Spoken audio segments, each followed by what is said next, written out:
This is what $500,000 gets you in San Jose, California. $500,000. Are you serious? This job is $500,000? Yes. This project was absolutely a complete makeover. Here's the problem that this homeowner had. You see, the property is at a very big incline, a super steep slope, and the old patio was divided up into 3-4 sections. So what we wanted to do is divide it up into 2 sections where the adults would hang out on top under the pergola on the patio, and the kids would be down below chilling in the grass area and doing whatever kids like to do. That's it. Demolition is the easiest part. That's why we make sure to protect all the windows with tarps. That way rocks and stuff doesn't damage it.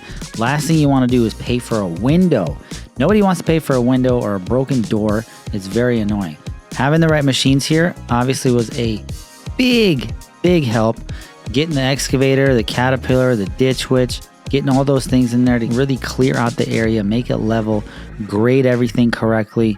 Because when you're doing a project like this, you need great set of plans, but also you need great employees that have a good eye for levels and grade, where the water's gonna go, where's the pavers, where's the retaining wall, how big's the footing.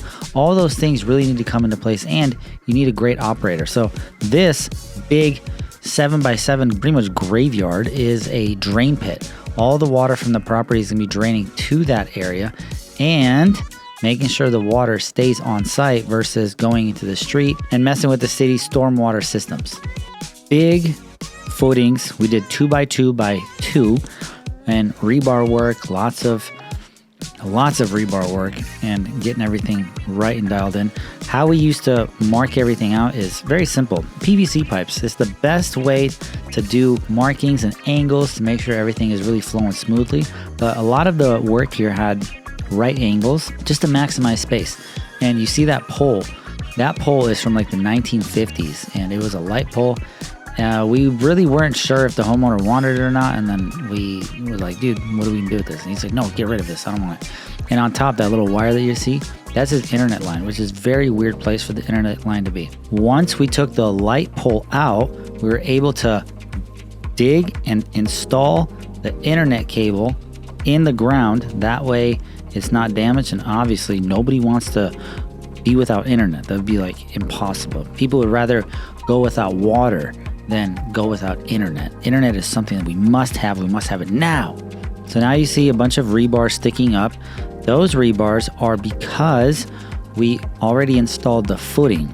And the footing, it has a 2x2, a bunch of rebar sticking up, and then the boys go ahead and install the actual framework on the wall. Very, very exciting. This is something that not everyone can do. You can't just throw any guy at this and say, go for it, bub, you got this. No, this takes a lot of expertise, a lot of knowledge, and especially you have to know how to do all of your grades and levels, because if you mess up a grade or level on a retaining wall, you're toast. It's gonna be a very costly mistake, and you have to redo a lot of work. Now you might be asking, T, would you take this job on year 1, year 2, year 3? Absolutely not. This is not a I'll figure it out as I go job. A little paver patio or paver driveway, yes, you can figure it out as you go, and you kind of can just do trial and error, and if you mess up too bad, you just rip out the whole driveway and redo it again. This one you cannot. Anything with retaining walls, formwork, concrete, it is very, very costly to redo it. So do it nice or do it twice. And the only way to do it nice is hire the right people. That way the guys know exactly what they're doing. Look at this. This looks crazy. Concrete's going in, pumps are here, finishes are here. They're gonna be stripping off all these walls and getting everything smooth and dialed in. You don't want to have any deviations in the concrete messing up, the forms messing up. This is a lot of work. Once this was done, then we can start building the entire area up and leveling everything out. That way we can start ripping on the pavers. But before we do that, boom, see those? Those are pergola posts, 1/4 inch thick, 12 feet tall, and they're 6x6s. Those are going to be going inside the ground about 4 feet down to make sure that the entire pergola is held up correctly without any sort of funny business later on in the future. The fabric that you're seeing is called mirror drain. The reason we do that is because the water has to go in a certain area. So one thing with the concrete retaining walls, you don't want to have a lot of water pushing up against the wall, or even worse, water will go through the wall and then it'll show on the other side. There'll be a lot of calcium buildup and a bunch of white stuff everywhere. Not a good idea. That's why we put this mirror drain. It's like a rubber membrane with a cloth back. That way the water absorbs through the cloth and it trickles down through the membrane and straight into the soil. That way there's not a lot of water pressure going on the wall. You don't want to have any drama with that, because you don't want a customer calling you saying, yo, my entire wall is white and you need to fix it. That's why we take the extra measure, cheap insurance, go above and beyond, do the job right. And since doing this job, it has rained a bunch and he has not texted or called me. That's how I know everything worked fine. The drains worked fine, everything worked fine, because I didn't get a call, I didn't get a text, I didn't get a photo, a video, nothing. They stay silent. That's the best when a customer doesn't hit you up after the job is done. The pavers that we decided to choose for this project were all Teco block, and these ones were Teco block Blue 60. I would say they were grande, or they were the big format ones. They're very nice. We had to order about 3,000 square feet of pavers. Now that was extremely expensive, yes. However, the pavers on this project, I charged about $110,000 to just install. And they had a lot of cool pavers. Obviously, it's a 2-guy job. Yes, a lot of you watching are like, dude, you should have used that little vacuum suction thing. That would be a lot easier. I know. After this job, we actually went and bought one because I saw a video and one of my guys was like, oh, let's buy one. And we did. And yes, the vacuum suction paver lifters are insanely awesome.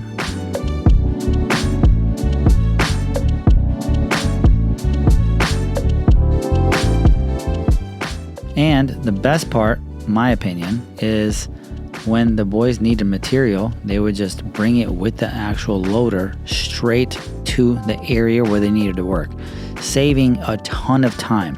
This is why planning the job correctly and doing the job with the right equipment is going to not only save you money, but save you time, in turn making you way more money.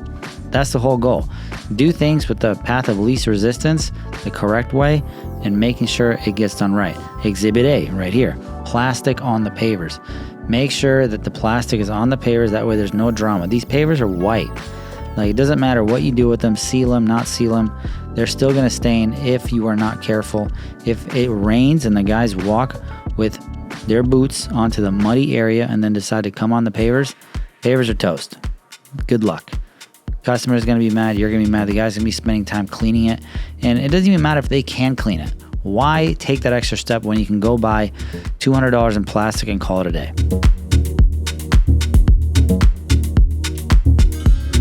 And if you're watching this right now and you're a business owner or a crew lead or a foreman, project manager, if you know of a better way to do something, you better tell your guys.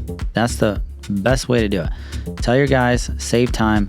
And when you guys are using the wet saw, I don't know if you saw in the other video, the guy was covering it with a tarp. That way the wet saw doesn't throw a bunch of this mucky little white water everywhere and it stains everything. So we did the sand and back with the plastic. Plastic goes right back on really quick. This job started in May and it looks like right now it's about July. Every single month, we can knock out about $100,000 of the project, especially when the pavers are going in. You know, I mean, that's standard. That's really good for a crew of 4, crew of 5, sometimes 5, sometimes 4. It's really good. Here comes the crane. Da-da. Wow, that was so easy. This literally took like 6 hours, but you know, everything on the time lapse is so fast.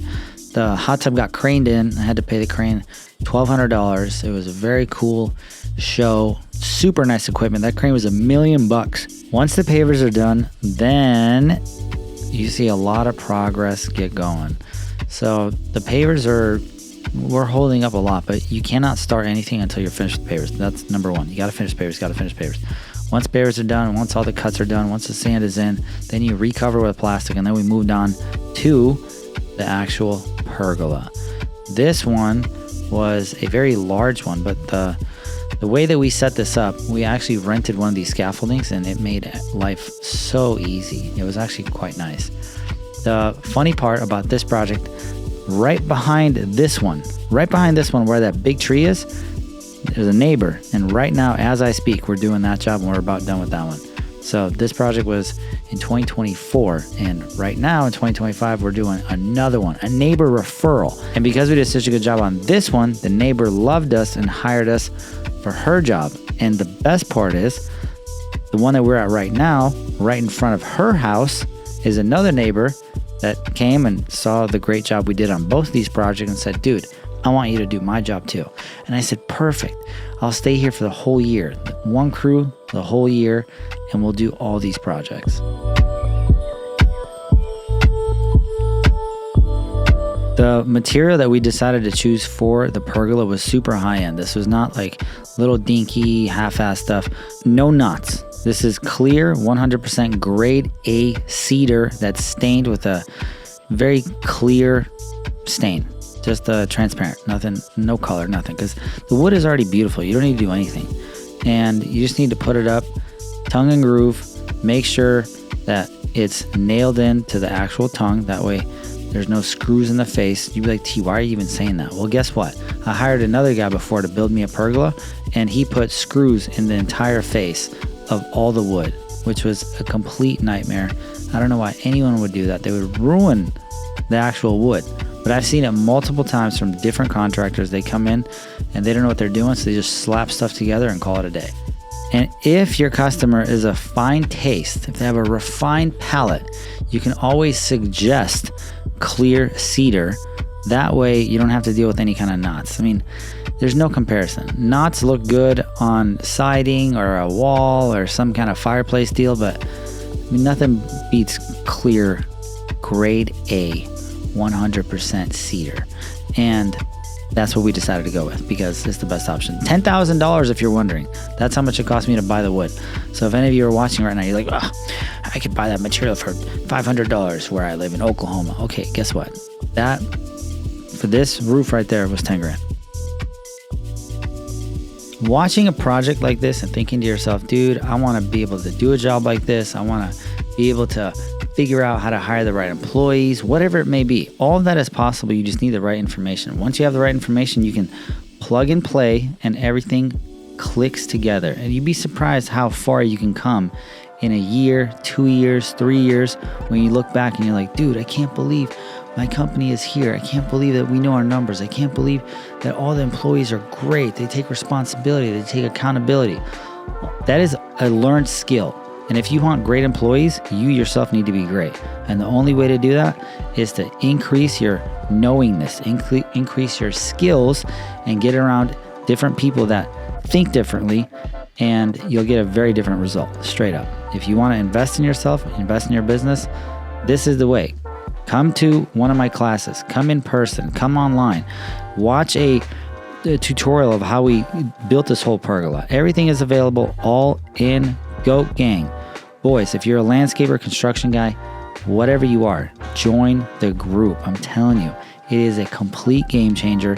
You will see how I'm running the business behind the scenes. Things I'm not posting on YouTube. I would never post on Instagram because these are trade secrets. But if you pay money, I'll share.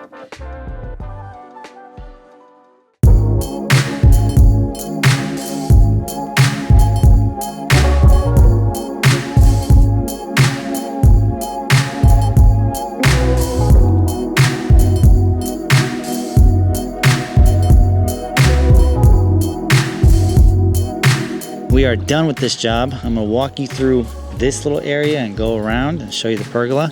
First thing you see is a little fountain, which gives it a nice, warm, cozy feeling, very welcoming, saying, come on inside, come on, it's so nice in here. We have our nice, big, beautiful green plants with our gate. And then the first thing you see when you walk in is a big area for entertainment, kids to play on, parties, hanging out, especially during the summer months. The sun is a little bit lower. Right now it's very bright. Pavers are techo block. These are silver, color silver. Walking up here, we built the waterfall The vibe here is very Zen, Buddha. We got a bunch of plants that attract bees. And then over here, you're like, T, where's the water at? Over here is the hot tub. So this hot tub, we had a crane, which you obviously saw, and then we put an ipe deck around it to give it nice character. And one of the first things you see when you come in here is this big boy pergola. So this area is a very nice place to hang out, chill, have dinner, vibe, entertain your guests. Only thing that's really missing is a TV. I would say a TV. This needs a TV, but big fan. That fan was around $5,000. And we have lights, we have heaters, we have floor pavers underneath. These are laser etched with little patterns, which is very different because we've never done this before, but on this ship we have. And then we have top of the line appliances. This is Heston. Wow, it's never been used. What? That's crazy. Jesus, it's never been used. It's never been used. That's crazy. So this is like a $7,000 grill. And it's never used. We finished this job like 3-4 months ago. We're just here on some final touches. Well, I don't know. I think this has been used because it's a little dirty. Refrigerator. Just have soda water, a little bit of booze. And then the sink. The sink has been used. This is a granite countertop, super expensive, probably $3,500. And then we have pop-out outlets. One of the things that you have to take into account is the homeowner here, they're vegetarian. So I knew they were not going to use the grill. It's more of a showpiece and aesthetic vibe because this does need a grill. You don't want to just put a countertop and no grill. You need a grill. So grill is done. It's great. It's propane. It's not gas because again, they are vegetarian. They're not gonna be grilling steaks. Not gonna be doing any of that. So we put a nice grill, but propane tanks. And then here you see we have a pizza oven. We didn't install that. This was an addition by the homeowner. But what we did do is install outlets over here. And then we also put in some speakers, which is really cool. So you can vibe out, hang out, listen to music. And this right here is where the rain comes from. You'd be like, T, how does this come down? Water goes in there and it trickles down right into the planting bed area, which turns out nice. Down below is a grass area for the kids to play on. We did have a problem. Gophers attacked. When we started this job before, there was no gophers. And then as soon as we put new grass in, gophers came. So what we're gonna have to do is take this grass out, put gopher wire, and install new grass. You'd be like, dude, you should have known that. Well, guess what? We didn't. Now, going forward, every single sod job that we do has gopher wire. It's a requirement, it's mandatory. Learning lessons the hard way. So the homeowner's gonna help me out with a little bit with this, but it's still gonna be a very expensive fix. Then we have the turf area over there. We have a playground for the kids to roll around on, play on, swing on, whatever. And then we have big, beautiful concrete steps going down to make it a grand entrance, which looks pretty sick in my opinion, leading to the grass area where you can play soccer, football, golf. You could chip off.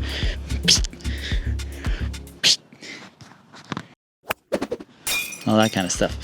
And yeah, it's pretty good. So I'm pretty pumped about this one. This is one of the nicest ones that we've ever installed. If you're looking behind me and you're like, dude, what's up with those blocks? I know, I tried convincing them to replace the blocks, but they said they don't care. They're not gonna look at this area. They wanna spend all the money up there. And I understand, but it would have been another maybe $20,000, $25,000, $30,000 to replace it with a nice big concrete wall. But they declined. So I gotta respect that, is what it is. That's that. Job's done. Hit the like button or the thumbs down button because I can't believe you installed grass without gopher wire. You're an idiot. I know. I'll make mistakes. It is what it is. But at least everything else is done and the customer's happy. See you on the next one.